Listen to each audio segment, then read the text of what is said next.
మన తెలంగాణ శాసనసభ మాజీ స్పీకర్ గారు ప్రస్తుత బాన్సువాడ శాసనసభ్యులు శ్రీ పోచారం శ్రీనివాసరెడ్డి గారు, గౌరవనీయులు మన తెలంగాణ మాజీ ఉప ముఖ్యమంత్రులు శ్రీ కడియం శ్రీహరి గారు, శ్రీ మహమూద్ అలీ గారు, గౌరవనీయులు కరీంనగర్ ఎమ్మెల్యే శ్రీ గంగుల కమలాకర్ గారు, హుజూరాబాద్ టైగర్ శ్రీ కౌశిక్ రెడ్డి గారు, టైగరేనా?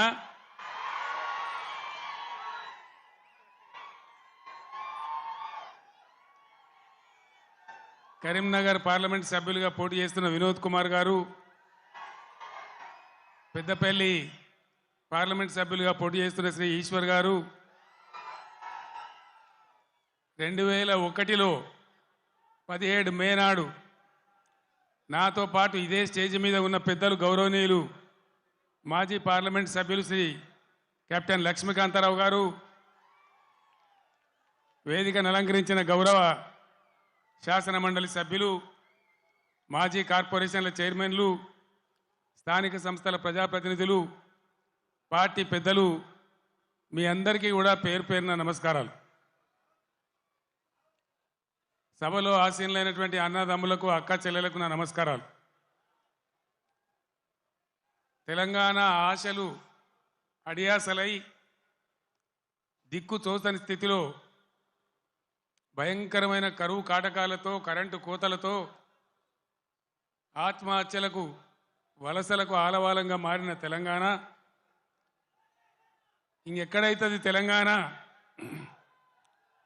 ఏ బాబు జరగరాదే, స్టేజ్ మీద లేదే తమాషా? జరుగు, ఇంకా జరుగు, జరగాయా బాబు? ఇంకా జరగండి, కోషిష్ చేస్తారందా? ప్లీజ్ జరగండి. దిశ దశ లేకుండా అన్నమో రామచంద్ర అని అలమటిస్తున్న తెలంగాణ కోసం హైదరాబాద్ జలదృశ్యంలో ఫోటోగ్రాఫర్స్ ప్లీజ్ జరగండి, ప్లీజ్ జరగాయ బాబు.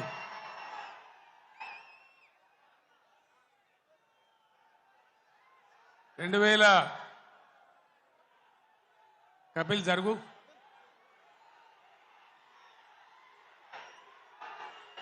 జరగాయ బాబు, అంతా లుల్లి పెట్టి తినబడతలేదా?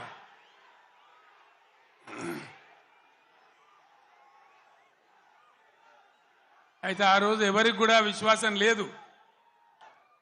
తెలంగాణ అనే మాటనే అసెంబ్లీలో మాట్లాడవద్దు అనేటువంటి ఆంక్షలు ఆ రోజు నాకున్న పదవులన్నీ ఇసిరి వాళ్ళ ముఖాన పడేసి తెలంగాణ ఖచ్చితంగా నిలబడాలి, కలబడాలి, సొంత రాష్ట్రం కావాలి, అయితే తప్ప దిక్కు లేదని ఒక్కనిగా ఒక సైన్యంగా నాతో పాటు పిడికడ మందితో జై తెలంగాణ అని బయలుదేరినాం. హైదరాబాద్లో చర్చోపచర్చలు, ఎక్కడికి పోవాలి, ఏం చేయాలి, మీటింగ్ స్టార్ట్ చేయాలి, ప్రజల్లోకి పోవాలి, ఇది ప్రజా గర్జన కావాలి. బ్రహ్మాండమైనటువంటి చైతన్యవంతులైన ప్రజలున్న జిల్లా కరీంనగర్ జిల్లా. ఇది పోరాటాల గడ్డ.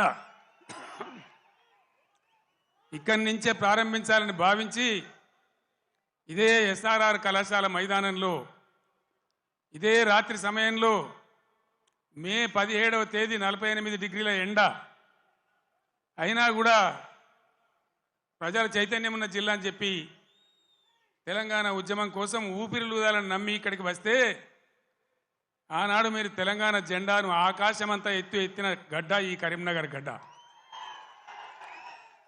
ఎత్తి కార్యాచరణ చెప్పి నేను ఉద్యమం కోసం బయలుదేరిన తర్వాత కథంతా మీకు తెలుసు. మీరే కథానాయకులు, మీరే నన్ను ముందుకు నడిపిండ్రు. కానీ కాంగ్రెస్ పార్టీ ఎటువంటి పార్టీ? నువ్వెక్కడిదివా? మాతో నువ్వు గెలిచినవు కేసీఆర్, అసలు నీకు లెక్కేంది, నీ బిషాదేంది? అని మాట్లాడితే ఆనాడున్న కేంద్ర మంత్రి పదవిని ఎంపీని కూడా నేలకేసి కొట్టి రారా నా కొడుక కరీంనగర్ కన్నా నేను మళ్ళీ ఇక్కడికి వచ్చిన. ఎన్ని కోట్లు ఖర్చు పెట్టినరో, ఎన్ని మాయోపాయాలు చేసినరో, మొత్తం రాష్ట్ర ప్రభుత్వం ఎన్ని గింగిరాలు కొట్టిందో మీకు తెలుసు నాకంటే ఎక్కువ. కానీ బ్రహ్మాండంగా మళ్ళొక్కసారి ఇది పదునైన కరీంనగర్ గడ్డ బిడ్డ, ఇది తెలంగాణ అడ్డ అనే పద్ధతిలో 2.5 లక్షల మెజార్టీతో నన్ను గెలిపించి మరొక్క మారు తెలంగాణ చైతన్యాన్ని చాటిన గడ్డ ఈ కరీంనగర్ గడ్డ. రాజకీయాలలో పరిణామాలు జరుగుతుంటాయి. పరిణామాలు జరుగుతుంటే మనం మంచిగా చేసినాం, తెలంగాణ సాధించినాం. నేను మీకు ఒకటే మాట మనవి చేస్తా ఉన్నా, కొన్ని సందర్భాలలో అత్యాశకో దురాశకో లేదా మరో రకంగానో ప్రజలు మోసపోతారు. మొన్న కూడా మోసపోయి కాంగ్రెస్ పార్టీని గెలిపించాను. ఈరోజు 3 నెలల లోపలనే 100 రోజుల్లోనే ప్రజలు ఏం జరుగుతుందో మీకు తెలుసు. మీరందరు గ్రామాలలో ఉంటారు. ఏం మాట్లాడతామంటే మేము ఎక్కువ ఇస్తాం, మీకు 6 సందమామలు పెడతాం, 7 సూర్యులు పెడతాం అని మాట్లాడింది. రైతు బంధు 15,000 వేస్తాం, కళ్యాణ లక్ష్మికి తులం బంగారం కల్పిస్తాం. ఇవాళ నోటికి మొక్కాలే 420 హామీలు ఇచ్చిండ్రు, బయలుదేరిండు. ఇవాళ ఏం మాట్లాడుతుండ్రు? రైతు బంధు అడిగితే చెప్పుతోను కొడతామంటాడు ఒక మంత్రి. నేను చెప్పిన బిడ్డ, రైతుల చెప్పులు చాలా బందోబస్తుంటాయి, దబ్బన వాళ్ళు అదే పనికెత్తుకుంటే ఏమవుతుంది మీకు గతి అని కూడా నేను చెప్పిన. బందోబస్తు ఉండే ఆ రైతుల చెప్పులు. మంత్రిగా ఉన్న వ్యక్తి రైతు బంధు అడిగితే చెప్పుతోను కొట్టుకుంటాడు. ఇంకెవడో సన్నాసిగాడు కూడా అంటాడు. అంటే ఏందన్నట్టు? ఇప్పుడు ఇన్న ముఖ్యమంత్రి ఆయనను 6 గ్యారెంటీలు ఇవ్వయా, కరెంట్ ఎందుకు మాయమైందా, నీళ్ళు ఎందుకు మాయమవుతున్నాయని అడిగితే ఆయన నేను పండబెట్టి తొక్కుతా, పేగులు మెడలేసుకుంటా, పెండ ముఖానికి రాసుకుంటా, చీరుతా సంపుతా, మానవ బాంబునైతా, మట్టి బాంబునైతా అని మాట్లాడతాడు. ఇంత అసహనమా? ఒక ముఖ్యమంత్రి మాట్లాడవలసిన భాషనా ఇది? పద్ధత? తెలంగాణ రాష్ట్రానికి సమాజానికి ఇది ఒక గౌరవమా? దయచేసి ప్రజలు ఆలోచించాలని చెప్పి నేను కోరుతా ఉన్నా. ఈ కరీంనగర్ గడ్డ నుంచి యావత్తు తెలంగాణ ప్రజానీకానికి నేను పిలిపిస్తా ఉన్నా. తెలంగాణ ముఖ్యమంత్రి అంటే తెలంగాణ మాట్లాడే మాటలు, ఆ ముఖ్యమంత్రి మాట్లాడే మాటలు, ఎవరన్నా ముఖ్యమంత్రి పదవులు ఉన్న వ్యక్తి మేము మానవ బాంబులం అయితే మనం మాట్లాడచ్చునా? మాకు మాట్లాడరాదా? తిట్టానంటే తిట్టు తక్కువన్నాయా? ఇవాళ గీయాలకు మొదలు పెడితే రేపు గీయాల దాకా తిట్టచ్చు. నేను మాట్లాడినా, తెలంగాణ ఉద్యమంలో మాట్లాడినా, తెలంగాణ వ్యతిరేకించిన వాళ్ళను దద్దమ్మలు అన్నా, సన్నాసులు అన్నా, సమైక్యవాదం సమగ్రాభివృద్ధి అంటే సన్నాసులారా ఏది రాని మాట్లాడినా. కానీ ఈ విధంగా 10 ఏళ్ళ ముఖ్యమంత్రిగా ఉన్నప్పుడు నా నోటి నుంచి ఒక్క రోజన్నా ఒక సందర్భములన్నా ఇటువంటి దురుసు మాటలు మీరు విన్నరా? దయచేసి ఆలోచన చేయాలని నేను చెప్పేది చాలా సీరియస్ మాట. ఎందుకంటే తెలంగాణ రాష్ట్రం తెచ్చుకున్నాం, 10 ఏళ్ళు బ్రహ్మాండమైన పాలన చేసినాం. మీ అందరికీ తెలుసు, తెలంగాణ వచ్చినాడు కొత్త కుండల ఈగ వచ్చినట్టు, దిక్కు దిశ లేదు, బడ్జెట్ ఏందో తెలియదు, కరెంటు లేదు, కాలిపోయే మోటార్లు, పేలిపోయే ట్రాన్స్ఫార్మర్లు, మంచినీళ్ళకు అన్నమో రామచంద్ర, రాష్ట్ర వ్యాప్తంగా చేనేత కార్మికుల ఆకలి చావులు, రైతుల ఆత్మహత్యలు, అప్పుల బాధ భరించలేక ఒక భయంకరమైన పరిస్థితులలో ఈ రాష్ట్ర ప్రజలు నన్ను ముఖ్యమంత్రి చేశారు మీరందరూ కలిసి. నేనేమన్నా అన్నానా? ఆంధ్ర వాళ్ళు మోసం చేసిపోయినారు, డబ్బులు లేవు, ఖజానా ఖాళీ అని నా నోట్ల నుంచి ఎప్పుడన్నా మీరు విన్నారా? లంకె బిందెల కోసం వచ్చినామని అన్నానా? ఎవడన్నా ముఖ్యమంత్రి లంకె బిందెలని మాట్లాడొచ్చునా? నీకు ఏ పరిస్థితి దొరికిందో ఆ పరిస్థితి మీద ముందటికి ఒక మార్గం వేసుకొని ఎట్లా దాన్ని చక్కగా చేయాలో చేయాలి. మొన్నటిదాకా బీఆర్ఎస్ ప్రభుత్వం ఉన్నది, 10 ఏళ్ళు పనిచేసినాం. ఎస్, ప్రజలు మీకు ఇచ్చిన మాకు అభ్యంతరం లేదు, మాకంత ఈర్ష్య కూడా లేదు. నువ్వు మాకన్నా కుడిచేయి పని చేయి, మాకన్నా మంచిగా పని చేయి, మంచి పేరు తెచ్చుకో, మేము పోటీ పడేటట్టు చూసుకో, మాతో పోటీ పడేటట్టు చూసుకో. కానీ ఈ చీరితము, పండబెట్టి తొక్కుతాము, రైతు బంధు అడితే చెప్తోని కొడతాము. ఒక్క మాట దయచేసి మీరు ఆలోచన చేయాలి. నేను అహోరాత్రాలు కష్టపడి నా రాష్ట్రం భారతదేశానికి తలమానికం కావాలి, ఇక్కడ కరెంటు బాధ పోవాలి. నాకు 2 విషయాలు అయితే నాకు అర్థమైతలేవు. చాలామందిని అడిగిన నేను ఇదేం కథరాబాయ్ అని. మంచినీళ్ళు భగీరథ ప్రయత్నం చేసి 2-3 నెలలు రాత్రి నిద్ర లేకుండా రాత్రి 3 గంటల వరకు కూడా పనిచేసి ఒక అద్భుతమైన పథకం రూపకల్పన చేసి మంచి సోర్సుల దగ్గర పెట్టి నేను ఒక ఛాలెంజ్ చేసిన అసెంబ్లీలో మీకు జ్ఞాపకం చేస్తా ఉన్నా. ఈ 5 ఏళ్ల లోపు 14 నుంచి 19 వరకు ఈ టర్మ్ లోపల భగీరథ నీళ్లు తెచ్చి ఇంటింటికి నల్లా పెట్టి నీళ్లు ఇయ్యకపోతే మేము మళ్ళీ అసెంబ్లీ నిలవడం, ఓట్లు అడగా అని చెప్పి నేను శపథం చేసిన శాసనసభలో. అదే పద్ధతిలో తెచ్చి ప్రతి ఇంటికి ఆదిలాబాద్ గోండుగూడెంలో, నల్లగొండ లంబాడి తండాలో అందరికి కూడా వచ్చే విధంగా ప్రతి ఇంటికి నల్లా ఇచ్చి బ్రహ్మాండంగా మంచినీటి సరఫరా చేసినాం. ఇప్పుడున్న ప్రభుత్వానికి ఆ పథకం నడిపే తెలివి లేదా అని నేను అడుగుతా ఉన్నా. ఎందుకు ఇలా మిషన్ భగీరథల సమస్యలు వస్తూ ఉన్నాయి? అదేవిధంగా రెండవది కరెంటు. మీ అందరికి తెలుసు, నేను ముఖ్యమంత్రి అయినాడు కరెంటు ఎట్లా ఉండే. ఏడాది అర్థం లోపల దాన్ని బాగా చేసి రెప్పపాటు సెకండ్ పార్ట్ కరెంటు పోకుండా రాష్ట్రంలో అన్ని వర్గాలకు కరెంట్ ఇచ్చినాం. పోచారం శ్రీనివాసరెడ్డి గారు నా పక్కనే ఉన్నారు, ఆనాడు వ్యవసాయ శాఖ మంత్రిగా ఉండిరి. ఆయనకు నేను లక్ష్మీపుత్రుడు అని పేరు పెట్టుకున్నా. ఆయన కాలంలోనే 24 గంటలు రైతులకు ఫ్రీ కరెంట్ వచ్చింది, రైతు బంధు వచ్చింది. కరెంటు కరోనా వచ్చి కాటేస్తే కూడా నేను వేరే ఏవో ఆపినా కానీ రైతు బంధు ఆపలే.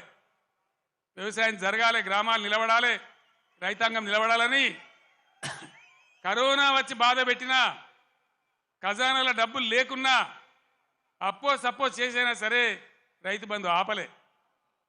ఇలాగా రైతు బంధు ఏ శాతం అయితే లేదా? కేసీఆర్ జర్ర ఇటు ముఖం మలగంగానే కట్క బంద్ చేసినట్టు కరెంటు బంద్ అవుతుందా? మేము చేసిన దాన్ని 9 ఏళ్ళు ఇచ్చిన దాన్ని ఈ చవడ దద్దమ్మలకు ఇయ్యలేదా? దయచేసి ప్రజలు ఆలోచించాలి. ఇలా మళ్ళీ మీరు కాంగ్రెస్కే ఓటేసినారు అనుకో, ఏమంటారు? మేము రైతు బంధు ఇవ్వకున్నా, కరెంట్ ఇవ్వకున్నా, మోటార్లు గాలబెట్టినా, నీళ్లు సరిగా తెచ్చి రైతుల పొలాలు ఎండబెట్టినా మళ్ళీ మాకే గుద్దిను, మాకే ఓటేసినారు అంటారు. 6 గ్యారెంటీలు, 3 గ్యారెంటీలు అన్నిటికన్నిటికీ ఎగనామం పెడతారు. ఇది కాంగ్రెస్ చరిత్ర మీరు చూసిందే. ఇప్పుడే చెప్పిన వినోద్ కుమార్ గారు, ఇదే అత్యవసరం బీఆర్ఎస్కి ఎంపీలు. ఎందుకంటే ఈ టైంలోనే మీరు కర్రు కాల్చి సురుకు పెట్టకపోతే నిర్లక్ష్యం వచ్చేస్తుంది, అహంకారం పెరిగిపోతుంది. ఇప్పుడు చెప్పుతోని కొడతా అంటే రేపు నిజంగానే కొడతాడు. ఆ విధంగా మోసపోదామా? లేదు బీఆర్ఎస్ గులాబీ జెండా ఎగిరేసి బ్రహ్మాండంగా మన ఎంపీలను గెలిపించి ముందుకు పోదామా? తెలంగాణ సమాజం ఆలోచన చేయాలి. ఏం చేద్దాం? ఏం చేద్దామండి? గులాబీ జెండా ఎగిరేద్దామా? ఈ పార్లమెంట్ ఎన్నికల్లో ఎంత బలంగా గులాబీ జెండా ఎగిరితే ప్రజల పక్షాన కాపలాదారులుగా ఇంతకుముందే వినోద్ గారు చెప్పినట్టు బ్రహ్మాండంగా ముందుకు పోతాం. ఇంతకుముందు వినోద్ గారు చెప్పినారు, కరీంనగర్ పార్లమెంట్ కాబట్టి నేను చెప్తా ఉన్నా.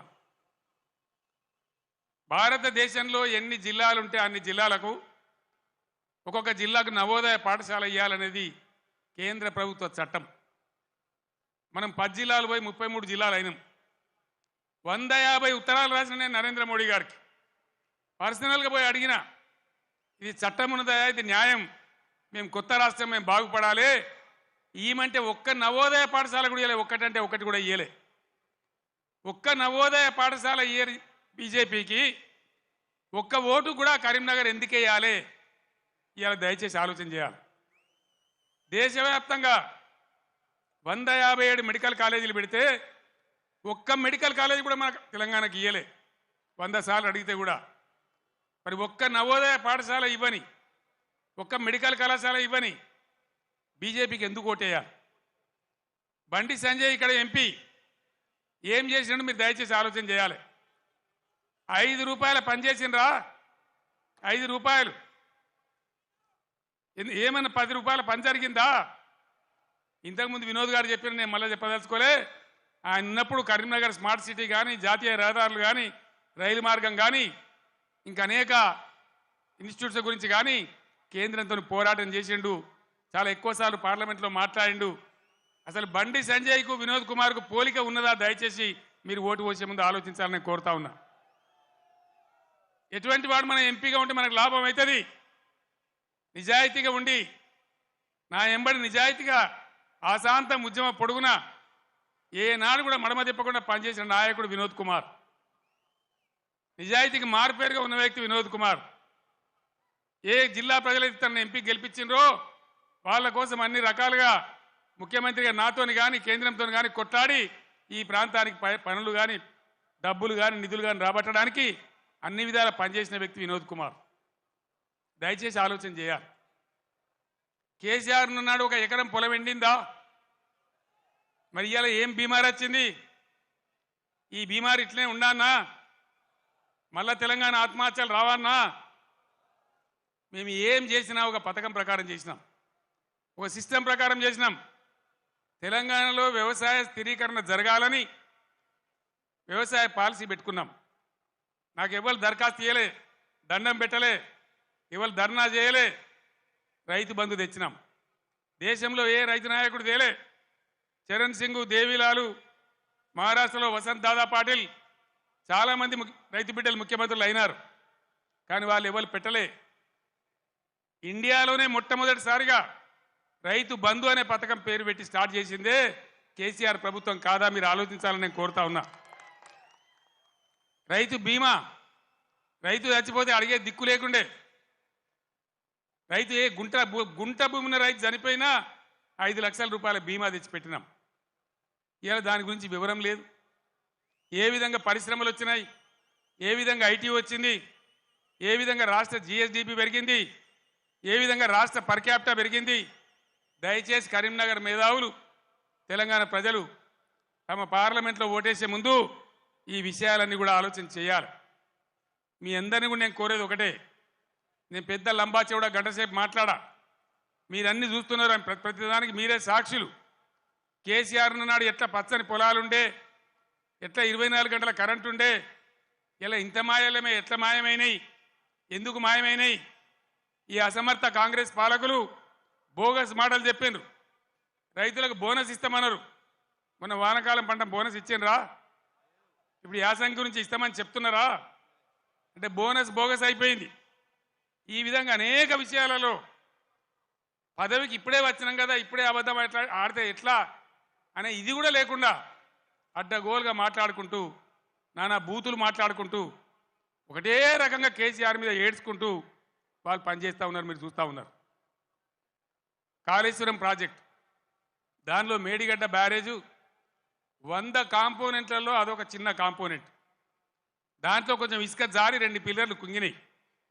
అదేందో ప్రళయం బద్దలైనట్టు, దేశమే కొట్టుకపోయినట్టు.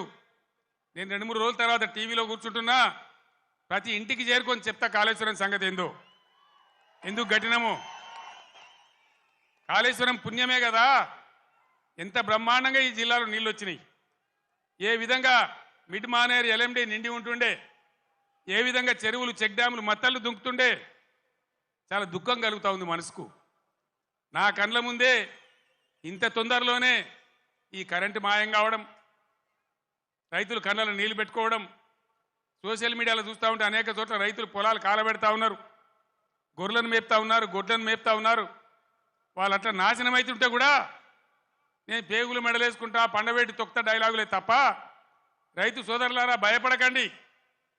ఒకనాడు ఇదే ఎస్ఆర్ఎస్పీకి నీళ్ళు తక్కువ పడితే సింగూరు డ్యాంలో ఉంటే అక్కడి నుంచి తెచ్చి వరంగల్ దాకా ఇచ్చి కూడా పంటలు కాపాడినాం. సిఆర్ గారు నా పక్కనే ఉన్నారు. ప్రభుత్వం అంటే అట్లా ఉండాలి, దమ్ము ఉండాలి, ధైర్యం ఉండాలి, రైతాంగాన్ని కాపాడాలనే ప్రేమ ఉండాలి. ఆ ప్రేమ ఉంటే, ఆ సోయి ఉంటే ఇవాళ ఈ పరిస్థితి రాకపోవు. ఎంతసేపు కేసీఆర్ని మన బదనాం చేయొచ్చా, మేడిగడ్డ ఈ గడ్డ చెప్పి మన మన మన పనులలో ఒక పన్ను వదలవుతుంది. 32 పనులు రాలగొట్టుకుంటామా? మొత్తమే ఊడగొడతామా? ఏ పన్ను అయితే ఊగుతుందో ఆ పన్ను బాగు చేసుకుంటాం, కానీ మొత్తం పనులు అయితే రాలగొట్టుకోం కదా. ఒక 2 పిల్లర్లు, మొత్తం 300 పిల్లర్లు ఉంటాయి కాళేశ్వరంలో. అలా కలిసే నదుల మీద, ఉపనదుల మీద, మెయిన్ గోదావరి మీద 300 పైచిలకు పిల్లర్లు ఉండేటువంటి కాళేశ్వరం ప్రాజెక్టులో 2 పిల్లర్లు కుంగిపోయినాయని అది భారతదేశమే మునిగిపోతున్నంత బొబ్బ చేసి కేసీఆర్ మీద బదనాం పెట్టాలనే పద్ధతిలో ఇలా చిల్లర రాజకీయం చేస్తూ ఉన్నారు తప్ప, మరి రైతుల మంచినీళ్ళు ఇలా మార్చి 10, 12కే గిట్లా ఉంటే రేపు ఏప్రిల్ మే నెలలో ఏం కావాలి మన గతి? ఏం కాబోతా ఉన్నది? ఏం జరగబోతా ఉంది? అందుకే ఇవాళ మళ్ళీ మీరు తప్పిపోయి దయచేసి నాయకులు, కార్యకర్తలు మీరందరూ కూడా వినోద్ గారు కోరినట్టు గ్రామాలలో చర్చ పెట్టాలి. ప్రతి బీఆర్ఎస్ కార్యకర్తకు, నాయకులు నేను విజ్ఞప్తి చేస్తా ఉన్నా, ఏ విషయం చూసినా కూడా వీళ్ళ వైఖరి సరి అనే పద్ధతిలో లేదు. ఇప్పుడు వచ్చిన ప్రభుత్వం ఒక అంకుశంలాగా బీఆర్ఎస్ ఉండాలి. బీఆర్ఎస్ బలం తెలంగాణ బలం. ఎందుకంటే బీఆర్ఎస్ తెలంగాణ దళం, తెలంగాణ గలం. శాసనసభలో కానీ, పార్లమెంట్లో కానీ అన్ని విధాల ఇటు రాష్ట్రాన్ని, కేంద్రాన్ని ఒప్పించి మెడలు వంచి బ్రహ్మాండంగా పని జరిగాయనంటే బీఆర్ఎస్ ఉండాలి. నేను మా ఎమ్మెల్యేలు వస్తే నేను చెప్పిన, వాళ్ళు గెలిచిండ్రా 3 నెలల దాకా వాళ్ళని పనిచేయనండి, 4 నెలల దాకా వాళ్ళ వ్యవహారం ఏందో చూద్దాం, మన మీద వాళ్ళకి అధికారం వచ్చిందని ఈర్ష్యపడ్డట్టు అక్కస్తో ఉండొద్దు, మనం వదిలిపెడదాం వాళ్ళను, 4 నెలల తర్వాత కార్యాచరణ మొదలు పెడదామని అన్నాం. ఒక్కటంటే ఒక్క మాట మీద ఖాయం ఉండద్దా? ఉరుకుర్రి 2 లక్షలు రుణం తెచ్చుకోండి, 9 తారీఖు నాడు నేను మాఫీ, డిసెంబర్ 9 నాడే. అందుకే ఈరోజు బీఆర్ఎస్ ఎమ్మెల్యేలు ప్రశ్నిస్తూ ఉన్నారు, బీఆర్ఎస్ నాయకులు ప్రశ్నిస్తూ ఉన్నారు. మీ అందరు నేను కోరేది ఒకటే, తెలంగాణ బలంగా ఉండాలంటే బీఆర్ఎస్ బలంగా ఉండాలి, ప్రశ్నించేవాడు ఉండాలి. తెలంగాణ సోయి ఉన్నవాడు, తెలంగాణ ఉద్యమం తెచ్చిన వాళ్ళు, పేగులు దిగేదాకా కొట్లాడినోళ్ళు, సావు అంచు దాకా పోయి సాగు నోట్లో తలకాయ పెట్టినోళ్ళు, వాళ్ళకు ఉంటుంది కడుపు నొప్పి తెలంగాణ గురించి. కాబట్టి నేను తెలంగాణ యావత్ ప్రజానీకాన్ని కోరుతా ఉన్నా, నా మాటల్ని మీరు దయచేసి ఆలోచన చేయండి. ఈరోజు ప్రభుత్వం నడిపే విధానం చూడండి, మేము ఉన్నప్పుడు ఎంత గౌరవంగా నడిపినామో చూడండి, ఎన్ని రకాల స్కీములు తెచ్చి ప్రజలను ఎట్లా కడుపులో పెట్టుకున్నామో చూడండి. ఇలా చేనేత కార్మికులు బతుకమ్మ చీరలను తెచ్చినాం, తమాషకు తేలే, చెక్కిలి గింతల కోసం తేలే. నేను అన్నాడు ఉద్యమంలో, నేను ప్రొఫెసర్ జయశంకర్ సిరిసిల్ల నుంచి పోతుంటే మధ్యరాత్రి పూట గోదల మీద కారు లైట్లు కనబడతా ఉన్నాయి. ఆత్మహత్యలు చేసుకోవద్దు, సాగు సమస్యలకు పరిష్కారం కాదు అని. అవి చూసి మేము కళ్ళలో నీళ్లు పెట్టుకొని ఏడ్చినాం. 60 ఏళ్ళ స్వతంత్రంలో ఇలా సావుల గురించి, ఆత్మహత్యల గురించి మాట్లాడుతున్నామంటే సిగ్గుపడాలి. తెలంగాణ వస్తే తప్ప బతకమని సిరిసిల్లలో ఒకటే రోజు 11 మంది చేనేత కార్మికులు చచ్చిపోతే పార్టీ నుంచి నేను 50 లక్షల రూపాయలు తెచ్చి మీ దండం పెడతామని ఒక ఏడాది దాకా చావకుండ్రి, తెలంగాణ వచ్చేదాకా బతకండి, మేము మిమ్మల్ని బతికించుకుంటామని చెప్పినామన్నాడు. దాన్ని దృష్టిలో పెట్టుకొని విద్యార్థులు వేసుకునే యూనిఫామ్లు కావచ్చు, పేద వర్గాల మహిళల కోసం పండగకు కొనుక్కొని వాళ్ళ కోసం బతుకమ్మ చీరలు కావచ్చు, పథకం తెచ్చి వాళ్ళకి ఇచ్చినాం. చేనేత మిత్రులు లాంటి ఎన్నో కార్యక్రమాలు పెట్టినాం. మీరు చూస్తూ ఉన్నారు, గత 7-8 సంవత్సరాల నుంచి చేనేత కార్మికుల ఆత్మహత్యలు ఆగిపోయినాయి. పవర్ లూమ్స్ వాళ్ళని ఎంకరేజ్ చేసినాం, వాళ్ళని కాపాడే ప్రయత్నం చేసినాం. ఏం చేసినా ప్రజలను దృష్టిలో పెట్టుకొని, పేద వర్గాలను దృష్టిలో పెట్టుకొని, రైతులను పెట్టుకొని చేసినాం. నేను వ్యవసాయ స్థిరీకరణ అని ఒక మాటలో చెప్పిన, దేశంలో ఎవ్వరు కూడా పిలువనటువంటి మాట రైతు బంధు అని పేరు పెట్టి రైతు బంధు తెచ్చినాం. 24 గంటలు ఫ్రీ కరెంట్ ఇచ్చినాం. రైతు పండించిన ప్రతి గింజను కనీస మద్దతు ధరకు కొని నేరుగా వాళ్ళ బ్యాంకులోకి డబ్బులు పంపినాం. ఈ సదుపాయం వల్ల తెలంగాణ రైతాంగానికి గుండె ధైర్యం వచ్చింది. ఇక నిలబడగలుగుతాం అనుకున్నారు. కానీ 3 నెలలనే ఇంత మార్పు జరిగితే పంటలు ఎండబెట్టే పరిస్థితి వస్తే నా కళ్ళల్లో కూడా నీళ్ళు వస్తూ ఉన్నాయి. ఏం అన్యాయం, ఏం గరి. ఆనాడు సమైక్య పాలకులు ఇచ్చినాం, ఇప్పుడు అంతకంటే కూడా భయంకరంగా తయారైందని నేను చేనేత కార్మికులు కూడా మనవి చేస్తూ ఉన్నా. మీరు మళ్ళీ బతకాలంటే మీ తరఫున కొట్లాటోళ్ళు అసెంబ్లీలో ఉన్నారు, పార్లమెంట్లో కూడా ఉండే అవసరం ఉంటుంది. ఇటు రాష్ట్రాన్ని అటు కేంద్రాన్ని నిలదీసి ఖచ్చితంగా చేనేత కార్మికులు కూడా దయచేసి ఇలా ఆలోచన చేయాలి. ఓటు ఏదో తమాషకేయద్దు. మొన్న కూడా కొంతమంది తమాషకేసిండ్రు. ఏమైంది, కరెంటు బాగా అయింది, మంచినీళ్ళు బాగా అయింది, రైతు బంధు వస్తుంది, ఇవన్నీ సెటిల్ అయిపోయినాయి, ఇక బాధ లేదు, వీడేమో ఎక్కుతున్నాడు కానీ ఆయనతో దురాశ కట్టి చేయి చాపిండు. తీర్థం పోదాం తిమ్మక్క అంటే వాడు గుల్లే, మనం సల్లే. తీర్థం పోయినాం నమ్మి, కాంగ్రెస్ తీర్థం పుచ్చుకున్నాం. ఏమైంది, వాళ్ళు మంచిగా పదవులకు ఎక్కిండ్రు, బ్రహ్మాండంగా ఉన్నారు, డబ్బు మూటలు గుంజుతున్నారు, దౌర్జన్యంగా దోపిడీ చేస్తున్నారు, ఢిల్లీకి మళ్ళీ సూట్ కేసులు పంపుతున్నారు. ఆ పని మీద బిజీ ఉన్నారు ఫుల్గా. ముఖ్యమంత్రి మంత్రులు హైదరాబాదు ఢిల్లీ, ఢిల్లీ హైదరాబాద్ తిరుగుడు. 3 నెలల 9 మాటలు పోతారు. ఇన్ని యాత్రలా అంటే ఏం జరుగుతుంది? మళ్ళోసారి తెలంగాణ ఆత్మగౌరవాన్ని ఢిల్లీ గద్దల పెద్దల దగ్గర వాళ్ళ పాదాల దగ్గర తాకట్టు పెట్టి ఇలా మన ప్రాణాలతో చెలగాట మాడుతూ ఉన్నారు. ఇది ఇట్లే కొనసాగన్నా, ఈ విధంగానే ఉండన్నా, లేక ప్రజల పక్షాన బలంగా గలం వినిపించి పోరాడేటువంటి నాయకులు ఇలా పార్లమెంట్కు అన్నా దయచేసి ఆలోచన చేయాలి. ఎందుకు బీఆర్ఎస్కు ఎంపీలు, ఇంతకుముందు 4 బీజేపీ ఎంపీలు ఏం చేసిండ్రు? ఏకైనా పైసలు తెచ్చిండ్రా? ఏమైనా లాభం చేసిండ్రా రాష్ట్రానికి? దయచేసి ఆలోచన చేయాలా. పట్టిగానే అలవోకగా తమాషగా ఓట్లు వేయద్దు. భయంకరంగా ఇలా దేశం అన్ని విధాలు నష్టపోతూ ఉంది. ఈ దేశంలో అవసరానికి మించిన బొగ్గు నిల్వలున్నాయి. 360 బిలియన్ టన్నుల బొగ్గున్నది. 70,000 టీఎంసీల నీళ్లు నదులలో ప్రవహిస్తున్నాయి. 40 కోట్ల ఎకరాల సాగు భూమికి సరిపడే నీళ్లు బ్రహ్మాండంగా ఉన్నాయి. కేంద్రంలో కూడా సమర్థమైన ప్రభుత్వం ఉంటే బ్రహ్మాండంగా దేశం కరెంటు కొరత లేకుండా యావత్తు దేశమే ఉండే పరిస్థితి ఉంటుంది. మొన్న నన్ను మీరు ఇక్కడ ఆగబట్టింది, బ్రేక్ కొట్టింది, కానీ మొన్న నేను ఇక్కడ గెలిచి ఉంటే ఈ పాటికి సగం దేశంలో అగ్గి పెట్టేవాడిని, శిక్షించేవాడిని, మొత్తం దేశాన్ని చైతన్యం చేసేవాడిని. చిన్న దెబ్బ తగిలింది, పర్వాలేదు, ఓర్చుకుందాం, తట్టుకుందాం. మనం ఉద్యమాలు చేసిన వాళ్ళం, ఓకే ఉన్నోళ్ళం, పేగుల దగ్గర కొట్లాడే శక్తి ఉన్నోళ్ళం, ధైర్యం ఉన్నోళ్ళం, ధైర్యంగా ముందుకు పోవాలి. మేము దళిత బంధు తెచ్చినా, చేనేత కార్మికుల కోసం తెచ్చినా, రైతు బంధు తెచ్చినా, కులము మతము జాతి ప్రసక్తి లేకుండా మైనార్టీ రెసిడెన్షియల్ పాఠశాలలు పెట్టినా, బీసీలకు పెట్టినా, ఎస్సీలకు పెట్టినా, ఎస్సీలకు పెట్టినా, కులం చూడలే, మతం చూడలే, జాతి చూడలే. ఇలా మనం కూడా తెలంగాణ జాతిగానే నిలబడాలి, కలబడాలి. దయచేసి నేను మీ అందరినీ ప్రార్థించేది, నేను లంబా చౌడ ఉపన్యాసం చెప్పడానికి రాలే. ఒక మెసేజ్, ఒక టేకాఫ్. ఇది లక్ష్మీ గడ్డ కాబట్టి, ఇదే గడ్డ నుంచి తెలంగాణ సాధించినాం కాబట్టి నేను మీకు అందరికి ఒకసారి నమస్కరించి ఈ అప్పీల్ తెలంగాణకు చేసి బ్రహ్మాండంగా చేయాలని చెప్పి నేను ప్రయత్నం చేస్తూ ఉన్నాం. కాంగ్రెస్ గవర్నమెంట్లో మీరెవరు భయపడే అవసరం లేదు, నేను చెప్తా ఉన్నా. పోలీస్ సోదరులారా మీకు మనవి చేస్తా ఉన్నా, మీరు అనవసరంగా గ్రామాలలో చిచ్చులు పెట్టి సోషల్ మీడియా పోస్టులు పెట్టిన వాళ్ళని కూడా బెదిరిస్తూ ఉన్నారు. ఇది మంచిది కాదు. మీరు చూడండి, ప్రజల స్పందన చూడండి. నేను అడుగుతా ఉన్నా, మీకు పోలీసులకు రాజకీయాలు ఎందుకండి? ఏమెక్కడున్నాయి మీకు రాజకీయాలు? ఇలా ఎవరికి అధికారం శాశ్వతం? మేము 10 ఏళ్ళు ఉన్నాం ప్రభుత్వంలో, మా మీద కూడా కొన్ని కుక్కలు మొరిగినా కానీ ఏమని పాపాన పడిపోతాడన్నాం, కానీ మేము ఈ దౌర్జన్యాలు చేయలే.